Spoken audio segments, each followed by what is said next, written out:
Eu sou Luciano Aires e a partir de agora você está frente a frente com a Justiça, um programa da parceria APAMAGES e APMP, Associação Paulista de Magistrados e Associação Paulista do Ministério Público.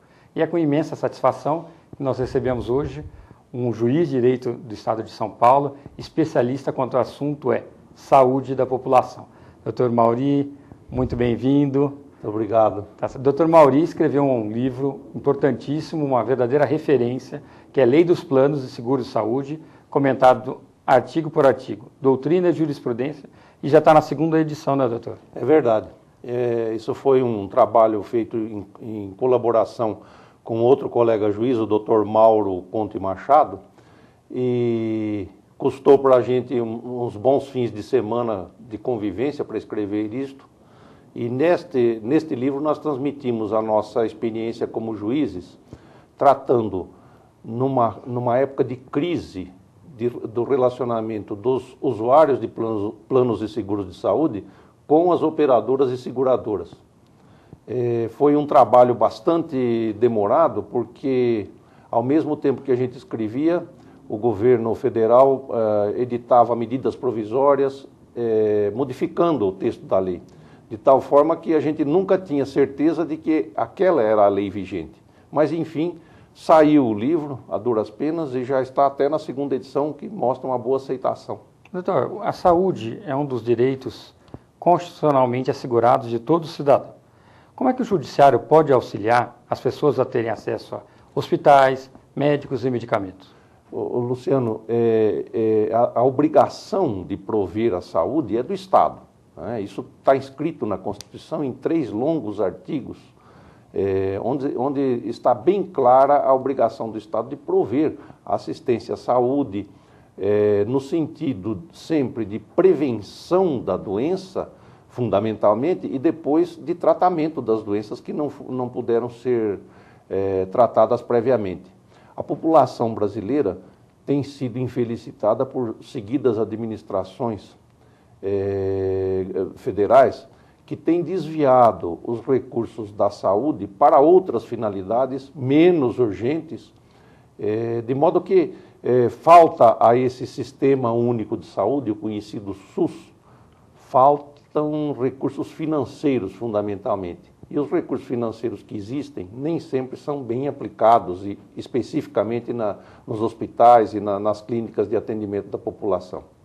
Doutor, essa falência que o senhor está dizendo, é quase uma falência do Serviço Público de Saúde, né, o SUS, fez com que as pessoas migrassem cada vez mais para planos de saúde privada. A ANS tem desempenhado um papel adequado para... Ora são os consumidores que se queixam, ora os operadores que se queixam. Ela está sendo um bom árbitro, a ANS? As agências reguladoras criadas pelo governo federal nos últimos 8 anos, elas têm sido um desvio, onde são postas as responsabilidades governamentais das políticas de Estado, como é a política de saúde necessariamente,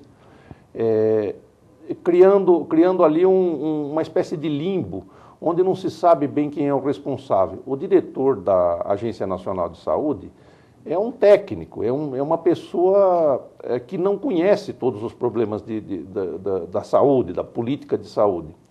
E, ao fim e ao cabo, ele é a pessoa encarregada de executar esta política.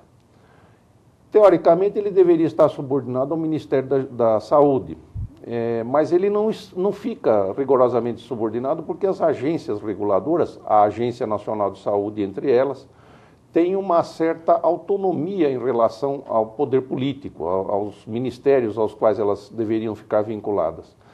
E a Agência Nacional de Saúde tem um poder imenso, que é o poder de legislar, atribuído pela lei.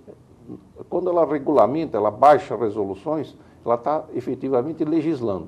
Então, há um certo descompasso entre a legislação constitucional, a legislação infraconstitucional e a essa regulamentação vinda da Agência Nacional de Saúde, criando uma certa perplexidade entre os usuários dos planos de saúde, entre as operadoras dos planos de saúde e entre os políticos que não sabem o que dar de explicação para a população. Doutor, e aí nós temos um outro grande problema. as operadoras, então elas assumiram aí um papel, entre aspas, que seria do Estado. Essas operadoras viram e falaram o seguinte: olha, mas tem alguns procedimentos, são muito caros, vamos excluir isso aí do contrato. Há o argumento de que pode quebrar também o setor de saúde privado. Isso é correto, na opinião do senhor? De uma certa forma, sim. As operadoras reclamam, muitas delas com razão. O plano de saúde, o seguro de saúde, o plano privado e o seguro privado de assistência à saúde, são montados, eles operam sobre o que se chama de equação autuarial. É um estudo no qual se colocam todos os riscos, todas as sinistralidades possíveis e previsíveis que a operadora e a seguradora devem enfrentar. Mas esta equação sempre é modificada na sua verdade planejada, porque novas regulamentações da ANS atribuem novos encargos para as operadoras e para as seguradoras. Eu vou citar apenas um exemplo para ilustrar esta dificuldade. A cirurgia de redução do estômago para tratamento da obesidade mórbida é aparentemente uma novidade. Ela já é um pouco antiga, de 5, 6 anos, ela vem sendo prodigalizada. Pouquíssimos planos de saúde, pouquíssimos seguros-saúde têm prevista a cobertura para esse tratamento. No entanto, é um tratamento hoje quase comum, feito inclusive em hospitais pelo SUS. Quando as operadoras e as seguradoras têm um cliente que tem obesidade mórbida, eles se recusam a cobrir o tratamento. No entanto, isso é uma doença, tem que ser tratado cirurgicamente. Em alguns casos, os juízes, quando tratam desse assunto, têm obrigado essas seguradoras a pagar as despesas médicas e hospitalares, evitando e deixando de lado, excluindo apenas da responsabilidade das seguradoras e das operadoras, os honorários do médico que trata a pessoa. Mas os juízes em geral obrigam as operadoras e as seguradoras a pagar as despesas hospitalares com a cirurgia. Então, a ANS não regulamenta isto adequadamente. Ela não diz como isso deve ser incluído nos planos mais antigos, como isso deve ser tratado nos planos novos. Então, fica uma situação de perplexidade sempre para o Poder Judiciário remendar os rasgos da legislação que a ANS não consegue cobrir e que a própria lei não conseguiu prever na época em que foi feita.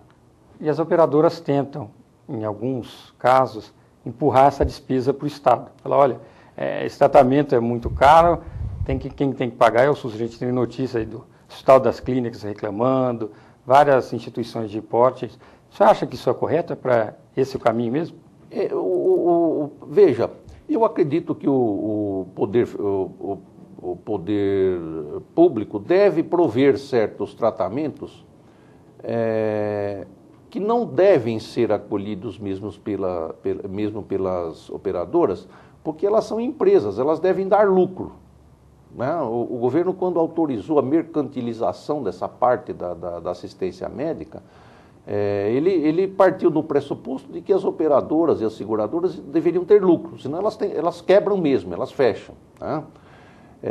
E como o governo está numa situação, o governo federal está numa situação muito cômoda de transferir parte da responsabilidade dele para essas operadoras e seguradoras, então ele fica nesse impasse aqui. Olha, eu cubro alguns tratamentos caros, os médicos usam uma expressão, um fígado é muito caro, para significar que um transplante de fígado é uma coisa caríssima, né? Então que a seguradora e a operadora a qual ele se vincula não cobrirão aquilo de forma nenhuma. Então isso tem que ser feito pelo SUS.